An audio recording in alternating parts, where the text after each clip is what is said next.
For 3 years, Jake Morrison had trouble sleeping. He stopped trying to fight the nightmares because they always found him. Instead, he worked the night shift at the Refugee Processing Center on Station Anchorage, a huge orbital platform in space where people from Earth met people from the rest of the galaxy. Most nights, the center was a mess.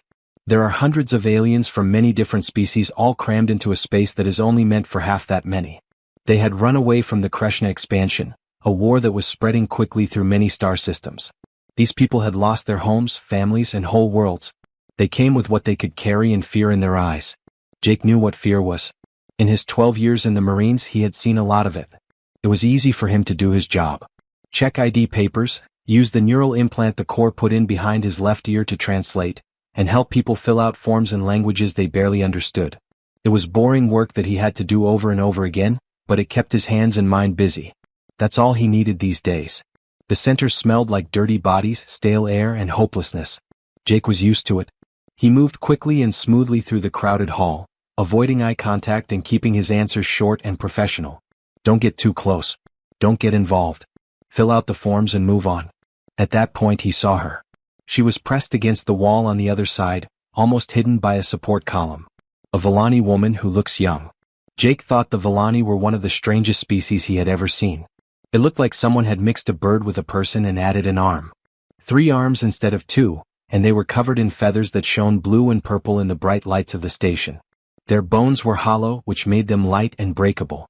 They could almost float in the low gravity on their home planet. Under normal station gravity, they looked as fragile as glass here. This one was trying to sleep while sitting up.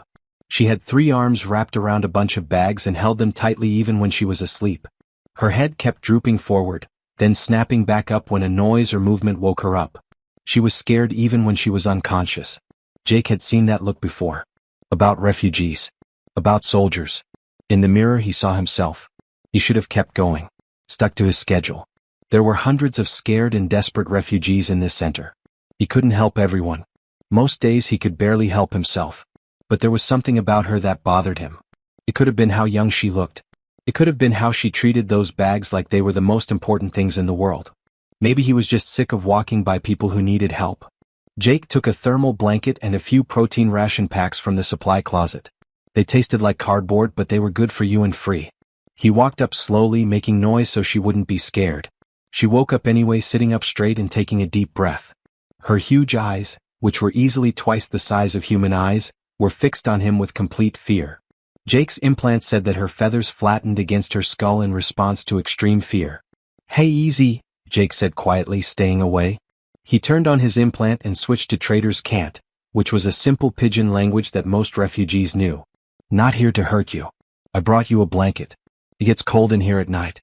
She looked at him like he was going to attack her at any moment. That's fair. Jake was a big guy. He was over 6 feet tall and had the body of someone who had been in the military for 10 years. He probably looked like a predator to a Villani. He backed up a step and put the blanket and food on the floor between them. "Are you hungry? Those are packs of protein. Anyone who needs them can get them for free." For a long time she didn't move. Then she slowly reached out with one shaking arm and pulled the things closer. She never took her eyes off of Jake's face. "What's your name?" Jake asked. "Trill of Morning Frost," she said in a shaky voice. Her voice was high and musical, and Jake's implant had a hard time translating the harmonic overtones. "You can call Trill." "Hey, I'm Jake. I work here. Are you waiting for someone?" Trill nodded, feeling a little better now that Jake hadn't tried to rob or hurt her right away. "Family of cousins. They come from 3 different systems." "Oh wait.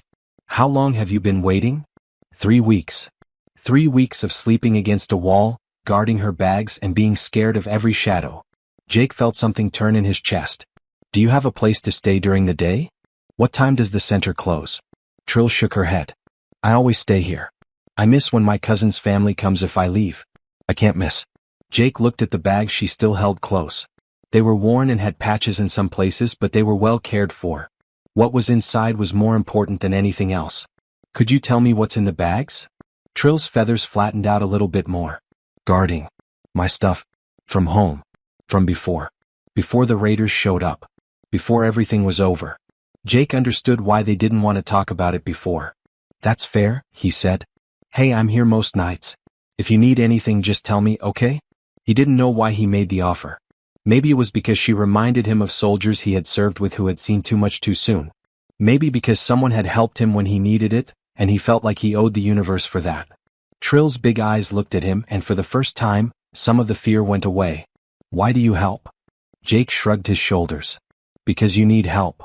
That's all the reason you need. After that, he came back every shift to check on Trill.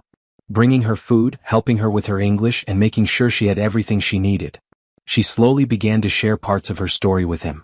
She had been studying xenobiology at a university. She had been studying how human cells regenerate, trying to figure out why humans heal so much faster than most other species. The raiders attacked her colony just as she was finishing her thesis. They ransacked everything for 16 hours while she hid in an environmental duct. Her teacher died while trying to protect the lab. Before she ran away, Trill was able to grab research materials and stuff them into these bags that she had been sleeping next to ever since. 4 weeks turned into 3. Then 5. Every day, Jake saw Trill's hope fade a little more. Jake was there when the message finally came. Trill's cousin family couldn't take care of her. There were too many refugees in their settlement, and the resources were too thin. Sorry but no. Trill just stared at the screen of the terminal and read the message again and again. She didn't shed a tear. Her kind couldn't make tears. But something inside her became very still and quiet, like a light going out. Jake heard himself talk before he had a chance to think about it. You can stay with me. Trill looked up at him, not understanding. I have an extra room, Jake said next. It's not fancy, but it has a bed and a door that locks. Just until you know what to do next. Temporary. Why? Trill asked again. Why do you help me? Jake didn't have a good answer. Not one that made sense anyway. He said, because no one should have to sleep on the floor to keep their bags safe. Come on. Let's get you to a safe place. Trill picked up all of her bags and held them close as she walked out of the refugee center with Jake. She had been sleeping next to those bags for weeks, and Jake Morrison was the first person she felt safe enough to let her guard down around. They didn't know how much that moment would change everything. Trill brought her bags to Jake's apartment, but she still wouldn't unpack them. Not completely anyway. She put them in certain patterns around her sleeping mat, making sure that each bag was in the right place. Jake thought it was some kind of ritual from her home world that made her feel safe. He didn't say anything. Everyone had their own ways of dealing with things. His apartment wasn't very nice. There were 2 bedrooms, a small kitchen, and a living room with furniture that wasn't in great shape. Basic and useful housing for workers at the station. But it had locks on the doors and hot water, which made it a paradise compared to sleeping on the floor of a refugee center. Trill kept saying sorry those first few days. Sorry for going to the bathroom. Sorry for breathing too loudly. Sorry for taking up space in his house. Sorry for being here, basically. Jake understood it even though it drove him crazy. She had been scared for weeks that one wrong move would get her kicked out and that someone would decide she wasn't worth the trouble. Jake told her one night, "You don't have to say you're sorry for living here." I offered. You aren't a problem. Trill's feathers moved in a way that his implant read as uncertainty. But I don't give anything back. I take your time, your space, and your food. Jake said, you keep the place cleaner than I ever did. Believe me, you're doing your part. That was pretty much true. Trill was obsessively neat, putting everything in order with a level of precision that was almost compulsive. Jake knew what trauma behavior looked like when he saw it. When everything else is a mess, focus on what you can control. Over the next few weeks, they got into a routine. Jake worked at the refugee center and the docking authority at the station, where he helped coordinate ship traffic. Work that was boring, but it paid. Trill signed up for free language classes for refugees and spent hours filling out job applications. Evenings were when they could be together. Trill would watch from the kitchen door as Jake cooked dinner. He was fascinated by everything Jake did. People in her culture ate live bugs and drank nectar from flowers. She had never heard of heating food, adding spices, or mixing ingredients. Why do you make food hot? She asked one night while Jake was stirring pasta sauce. Improves the flavor. It also kills germs.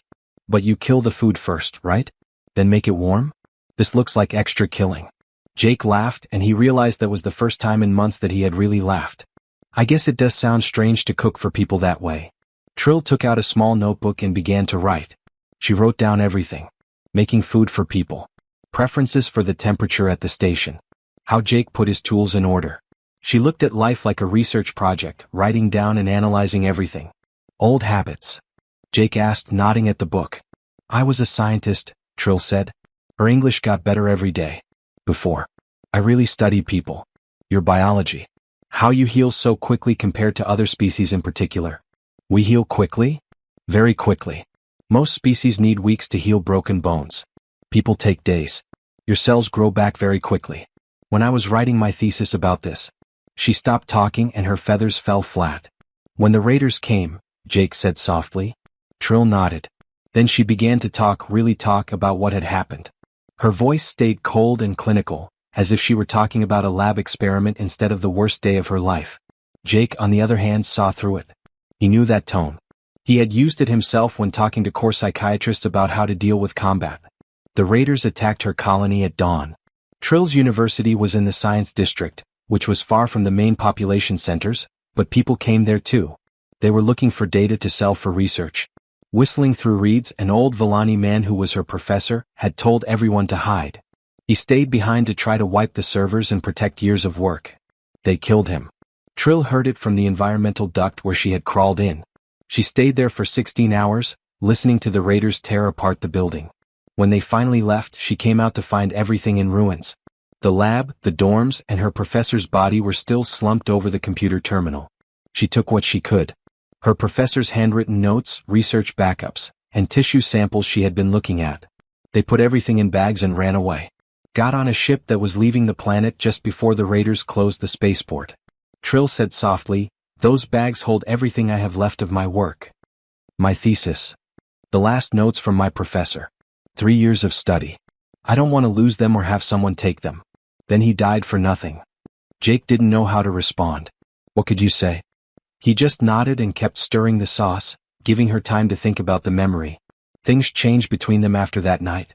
Trill began to ask Jake about his life. Where he was raised. Why he enlisted in the military. What he did before going to the refugee center. At first, Jake's answers were short.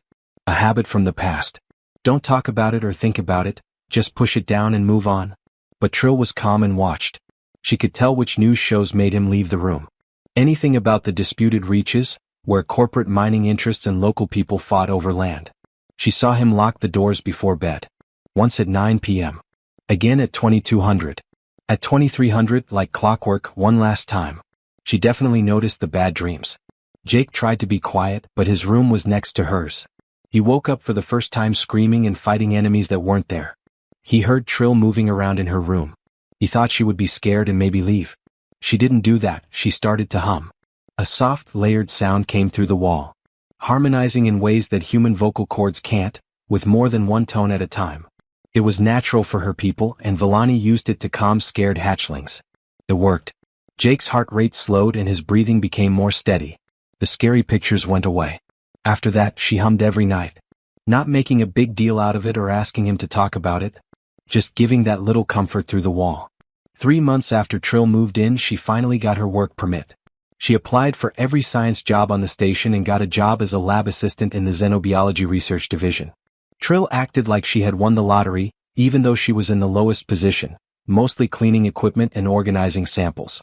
She told Jake, "I get to work in the lab again," and her feathers were practically glowing with excitement. Real lab with real tools.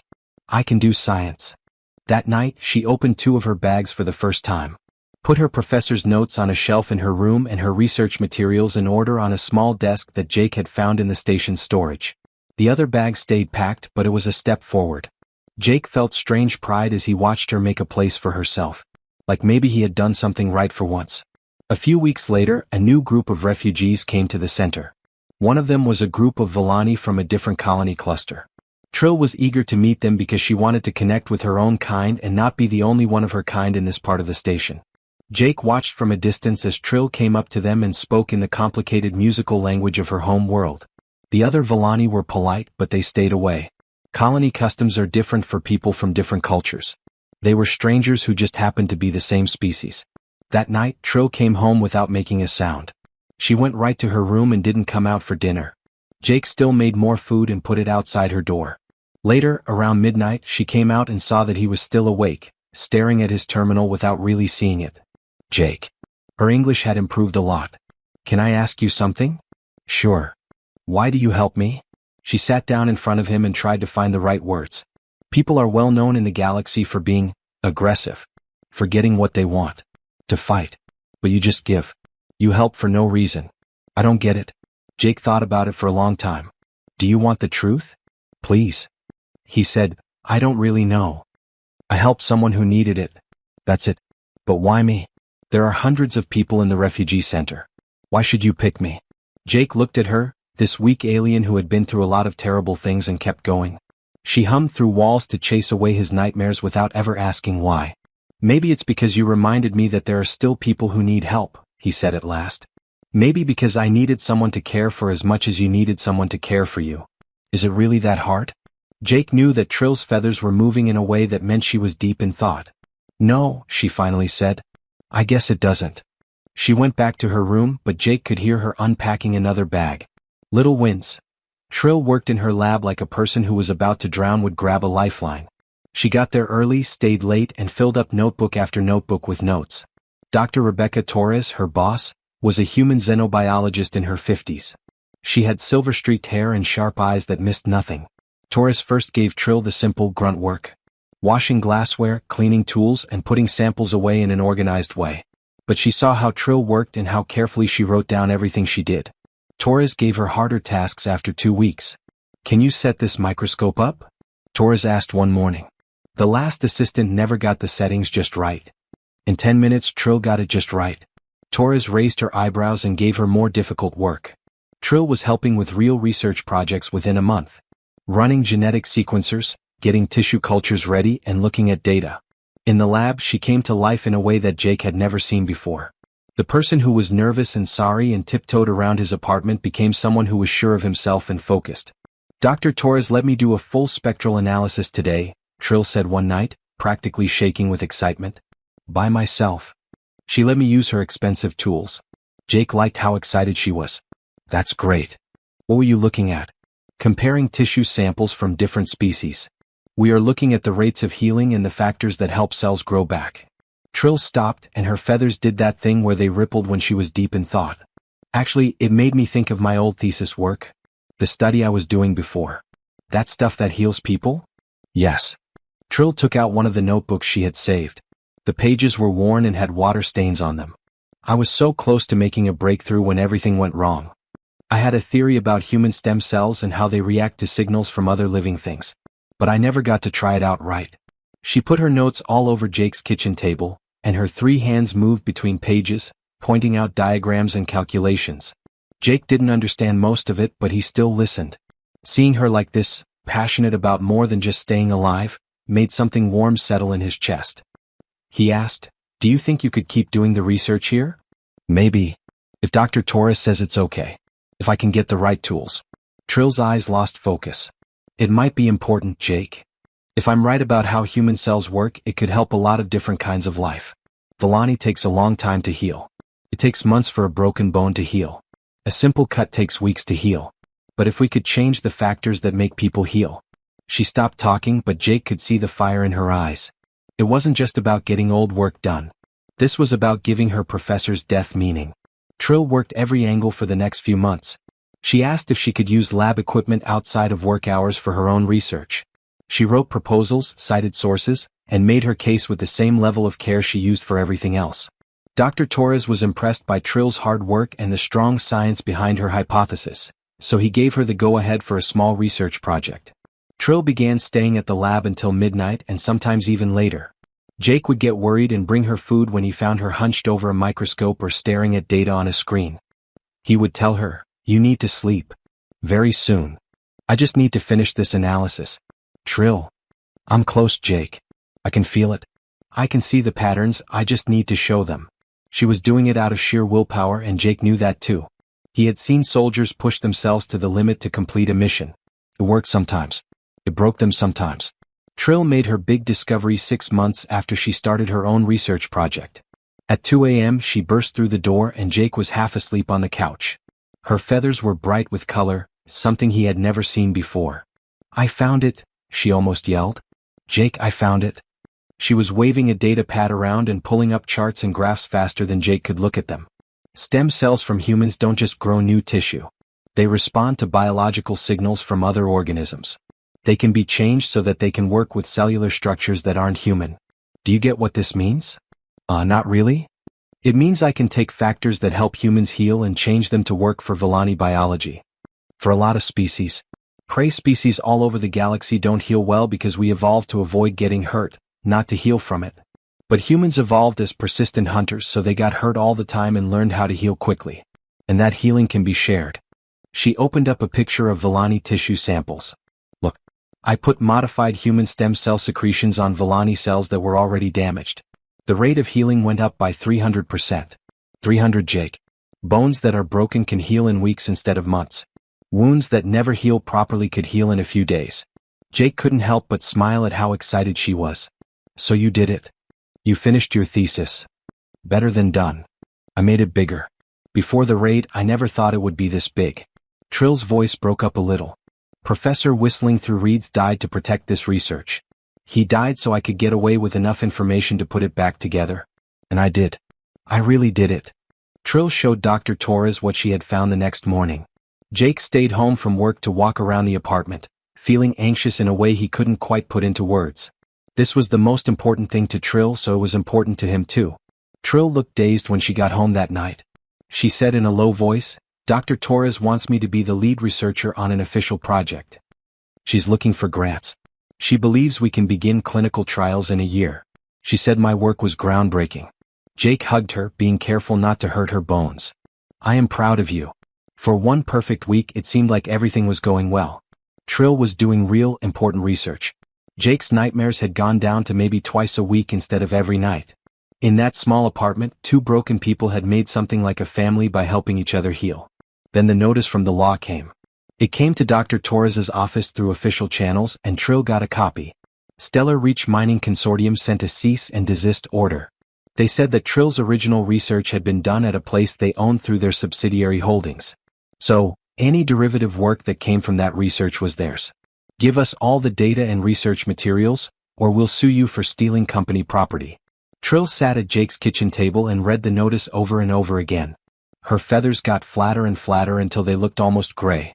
She whispered, "They want to take it. All of it. My job. The sacrifice my professor made. They want to take it and sell it." Jake asked, "Can they do that?" while reading over her shoulder. "I don't know. The university was owned by a private person. I never thought about who owned it." Her three hands shook. "Jake, if they get this research, they'll patent it. They can charge whatever they want. Species that need this treatment won't be able to pay for it. It will be stored in a vault somewhere and make them money instead of helping people." Dr. Torres fought back against the claim. She said that Trill had come up with new methods, that this was groundbreaking work, and that protections for refugee intellectual property should apply. But Stellar Reach had lawyers who charged a lot and connections in politics. The station's management, afraid of upsetting a big business, pushed Torres to settle. Trill stopped getting enough sleep. She started checking the locks again several times a night. The bags that she had finally unpacked were packed again and put in protective patterns around her sleeping mat. Jake saw her pull away from him, back to the scared person he had first met at the refugee center. He couldn't let that happen. Not after she had come so far. He began to call old friends from the Marines. People he had worked with who had gone on to work in law, politics, or advocacy. The Corps looked out for its own, and Jake had saved enough lives during his time in the service that people owed him favors. One of those people was a woman named Dana Fletcher, who worked for a group that helped refugees with legal issues. She worked on cases involving intellectual property, fighting companies that tried to take advantage of people in need. Dana told Jake over a video call, "This is the kind of case we're looking for. Obvious corporate bullying, a victim who is sympathetic, and research that could help millions. We'll do it for free." "What's the catch?" Jake wanted to know. Because there was always a catch. Trill needs to go public. Full presence in the media. Put a face on the problem of refugee exploitation by telling her story. It won't be simple. These companies play dirty and she'll be in the open. Jake turned to Trill, who was curled up in her chair and staring blankly ahead. He thought about what it would be like to be in the public eye after spending months trying to stay out of sight. But he also remembered how excited she was when she talked about her research. About helping others. About giving her professor's death a purpose. Jake said, "Let me talk to her." He made the choice that night. Go public and fight the company with the right legal support, but give up your privacy and safety. Or give up the research, leave and stay hidden. Trill sat quietly for a long time, her feathers changing colors that Jake had learned to read. Fear, anger, giving up, and determination. At last she looked up at him. They win if I run or hide. They've already taken my house, my colony, and my teacher. I won't let them take this as well. Jake said, it's going to be hard. I know. But you'll help me, right? Will you be there? Jake nodded his head. All the way through. Trill took a shaky breath and made up her mind. She would fight. The story got to the networks within a day of Trill agreeing to go public. Dana Fletcher's group knew how to work with the media, and they had been waiting for a case like this. A scientist who is a refugee makes a big discovery in medical research, and a company tries to steal it. A simple story. Not hard to understand. Great for people who like stories about the underdog. Trill's face showed up on news feeds on a lot of different systems. Her story, which was mostly true but carefully edited, spread through social media faster than Jake could keep up with. It turned out that people had very strong feelings about companies bullying refugees. In just 3 days, organized boycotts were against Stellar Reach Mining Consortium. On 6 different stations, activist groups protested outside their offices. 3 governments threatened to cancel mining contracts if the company didn't drop the lawsuit. The public opinion court had made its decision, and Stellar Reach was losing badly. Jake thought that might be enough. Bad press, political heat, and public pressure. When things got messy, most companies backed down. Instead, Stellar Reach doubled down. They hired a group of private investigators and lawyers who were very aggressive. If they couldn't win in the court of public opinion, they would win in real court by ruining Trill's reputation. The investigators started looking into every part of her past to find anything that could help them. What they found changed everything. Dana called Jake at work and her face looked sad on the video screen. We have a problem. A big one. The investigators found something in Trill's original report about the raid. She saw specific things about the attackers. Marks on equipment, layouts of ships, and tactical patterns. She was too upset to understand what she was seeing, but it's all in the statement she gave to Refugee Services. Okay, Jake said slowly. What's wrong with that? Because those details match a company of mercenaries called Redstone Security Solutions. Also, Redstone has worked on contracts for Stellar Reach for the last 15 years. Only for Stellar Reach. Jake felt something cold settle in his stomach. You mean the raid wasn't just random pirates? By comparing Redstone's ship manifest with mining survey data and colony settlement patterns, we found 4 other cases that were just like Trill's colony. Raids that cleared out cities just before Stellar Reach filed new mining claims. Dana's voice was rough. This wasn't violence for no reason, Jake. This was terrorism that was paid for by a company. They've been hiring mercenaries to clear out colonies that they think are getting in the way of getting resources. How sure are you? Sure enough, I've already sent everything to the Galactic Criminal Court. This is now more than just a civil lawsuit. This is killing people for money. The news spread like wildfire. The case about property rights turned into an investigation into war crimes. Journalists began to see connections, look for patterns, and talk to people who had survived other raids. The proof kept coming in. Logs of ships, records of payments, and communication intercepts. All of it points to a planned campaign of violence by Stellar Reach. Trill should have been having a good time. Now her research was safe. The company had bigger problems than the patent claim of one refugee. But she was scared instead. They know where I am, she told Jake one night, her voice barely above a whisper. The people who killed my professor and destroyed my colony. They know my name, my face, where I live, and where I work. I didn't even know I was testifying against them. Station security is on high alert. Jake tried to calm her down. Dana's group paid for private security. You are safe. Am I? Trill's feathers had almost lost all their color because they were so scared. Jake, these people killed hundreds of people. Whole colonies. What's one more Villani to them? She was right. Jake made the apartment safer, but he knew it wouldn't be enough if someone really wanted to get to her. Professional mercenaries versus regular station locks? Not even close to a fair fight. 2 weeks after the news of the genocide broke, the message came. When Trill got home from the lab, she found it on her personal computer. No information about the sender. It went through so many proxies that it couldn't be traced. Only 3 pictures. The first video showed Trill leaving the research center yesterday morning. The second showed her going into Jake's apartment building. The third one was taken through a window and showed her sleeping in her room. No writing. No requests. The pictures and their clear message: we can get to you whenever we want. When Jake got home, he saw Trill packing her bags with shaky hands and tears streaming down her face. He thought Villani couldn't cry. But there she was, her whole body shaking and some kind of clear fluid leaking from her eyes. "I have to leave," she said without looking at him. "Tonight?" "No. Before they hurt you as well." "Trill, hold on." "No." She turned on him and her feathers stood on end. "Everyone I care about dies, Jake. My teacher, my classmates, and my colony. Everyone. I won't let that happen to you. I won't." She tried to get past him to the door, but Jake stopped her. Not in a threatening way, just standing there, not moving. He asked softly, "Where are you going to go?" "Anywhere." "Not anywhere. It doesn't matter. Not close to you." "And then what?" "They found you here at a secure station where your identity was safe. You think that going to a random planet will make you safer? At least you'll be okay." "Will I?" Jake asked. "You think I'm just going to go back to my normal life when you leave? Do you really think I'm going to sleep well knowing you're out there, alone and scared, waiting for them to find you?" Trill stopped, holding her bags in 3 shaking hands. Jake took a breath and did something he had never done before. He told her what happened to him. The real one, not the cleaned-up one he gave people who asked about his service. He had been in a Marine Rapid Response Unit that was based in the disputed reaches. They answered calls for help from colonies that were being attacked. Pirates, thieves, and hired guns. The problem was that they were always too late. The calls came in after the fighting started, and by the time the Marines got there, most of the damage had already been done. Jake spent 3 years going to burning colonies, finding bodies, and getting survivors out of there. They looked at him with dead eyes because he hadn't saved them fast enough. He began to see patterns. Which colonies were hit? Which companies filed mining claims after that? He told his boss about it, but nothing ever happened. The disputed reaches were meant to be lawless. No one wanted to be in charge, but everyone wanted the money. Jake asked to be discharged after 37 failed rescue attempts. He couldn't do it any longer.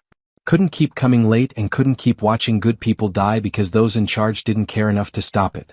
Jake told Trill, "I left the Corps because I couldn't save everyone. And that weight was too much for me. I couldn't help everyone and I got to every colony too late. It got so bad that I couldn't do anything." He moved closer to her.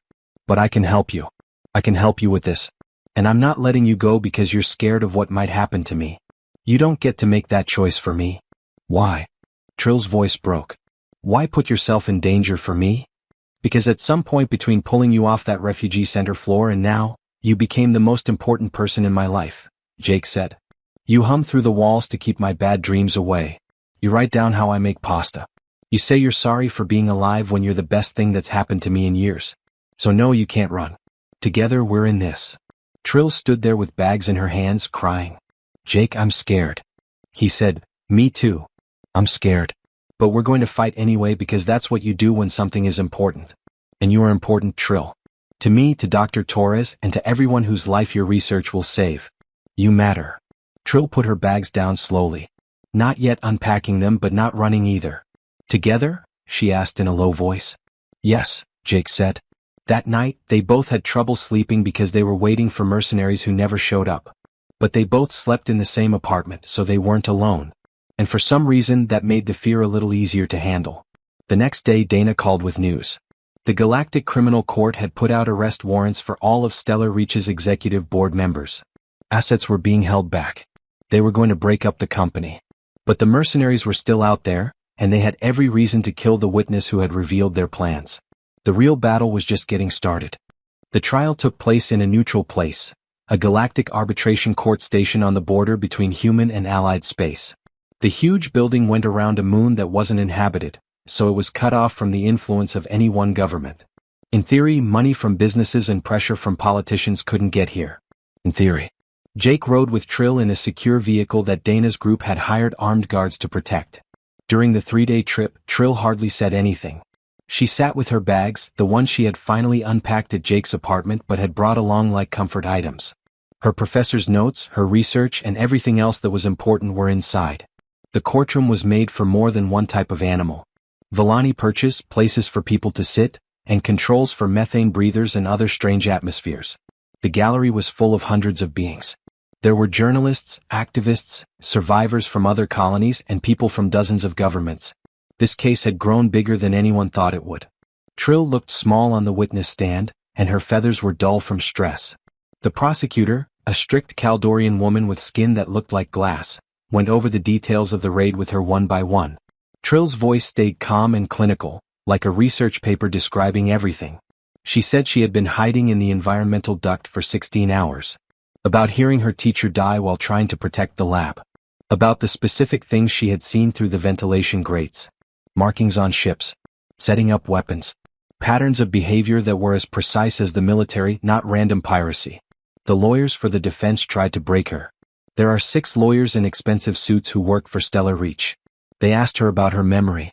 Suggested trauma had changed how she remembered things. Implied that she was making up details to get attention and sympathy. Jake saw Trill's feathers flatten with each accusation, but she didn't give in. She talked about her first deposition, which she gave just a few hours after getting to safety. She gave timestamps from station logs that showed when she got there. She told me how Villani's visual memory worked and how her species evolved to have almost perfect spatial recall because they were prey animals that needed to remember predator patterns. One lawyer got angry and moved close to her perch, yelling, "Isn't it funny how your testimony just happens to be about one of the biggest companies in the galaxy? That your sudden breakthrough research is safe while a big company is charged with a crime?" Trill looked at him with big eyes and said softly, "My professor's name was Whistling Through Reeds. He was 73 years old. He taught xenobiology for 40 years. He had 6 grandkids. He told me to hide while he tried to save our research the day the raiders came. I heard them kill him. I heard him die to protect the work we did together." Her voice broke. "You think I wanted this? You think I wanted to go through that day again in front of hundreds of people? I just wanted to get my thesis done. I wanted to be of service to others. That's all I ever wanted." Everyone in the courtroom stopped talking. Even the lawyer who was being rude backed off. The prosecution showed proof that Jake could hardly understand. Financial records were found through fake companies. Ship manifests that show Redstone security ships near each raided colony. Intercepted communications with coded language about getting rid of barriers to growth. 3 different security cameras show meetings between Stellar Reach executives and Redstone commanders. One piece of evidence that was very damaging was a memo that was poorly encrypted and talked about moving indigenous people out of areas with a lot of minerals. The memo used phrases like acceptable losses and necessary relocation, which are corporate speak for genocide. 3 weeks went by during the trial. Jake went every day and sat in the front row so Trill could see him. She testified on some days. On other days, she just sat next to Dana and listened to survivors from other colonies tell their stories. Every one of them was like hers. Raiders attacked at dawn with military-grade weapons, destroyed everything in their path and filed mining claims soon after. The defense used every trick in the book. They said the proof was circumstantial. That the mercenary company did things without the company's knowledge. That these events were sad but not connected. No one bought it. The pattern was too clear and the proof was too strong. When the verdict came in, Jake felt Trill grab his hand with both of hers and squeeze it so hard that his fingers went numb. Guilty on all charges. Conspiracy to commit genocide. Crimes of war. Terrorism in business. The executives were given life sentences. The Stellar Reach Mining Consortium would be shut down, and its assets would be taken and given to funds that help victims. Trill got full rights to her research and a lot of money in damages. She gave every credit to groups that help refugees all over the galaxy. The breakthrough in medicine between species moved forward right away, with Trill as the lead researcher and Dr. Torres as the senior collaborator. In refugee centers, the first medical clinics where humans and Villani worked together opened within 6 months. Prey species from many worlds began to get treatments that would change their lives. It used to take months for broken bones to heal, but now it only takes weeks. Chronic wounds healed correctly. The chances of surviving birth got better. The research that Trill had hidden in those bags, which her professor died to protect, was saving lives all over the galaxy. But the price was real. Trill remembered everything during the trial. The nightmares came back and they were worse than before. She'd wake up gasping, her feathers slick with stress oils, reliving the duct, the sounds and the fear. Jake also had his own nightmares again, which were caused by what he had heard. Those colonies he got to too late now had faces and names. They made up new rituals. When I couldn't sleep, I had tea at 3 in the morning. Being together in the living room without talking. Trill would hum that comforting sound with layers, and Jake would tell her about the stars he could see from the apartment window, naming constellations and making up stories about them. They helped each other heal slowly and painfully. Once more. A year after the trial, Trill defended her doctoral thesis in front of a committee at Station Anchorage University. The research facility had given her an accelerated degree program because of the important work she had done. Her thesis was called Interspecies Cellular Compatibility, using human regenerative factors to repair Villani tissue. Jake sat in the back of the auditorium in his marine dress uniform. He promised himself that he would never wear it again because the medals on his chest brought back too many bad memories. But Trill had asked and he couldn't say no. The committee unanimously approved after she finished her defense, answering every question with confidence and accuracy. Dr. Trill of Morning Frost. She deserved it. She thanked Dr. Torres for being a mentor, Dana Fletcher for keeping her safe, and her professor whistling through reeds for teaching her that knowledge is worth protecting. Then she looked Jake right in the eye. And I thank Jake Morrison, she said. He was the only person who saw a person, not a refugee, who told me that safety isn't a place you go to. It's the people who choose to stand by you when everything else is up in the air. Their apartment finally felt like home 2 years after they first met.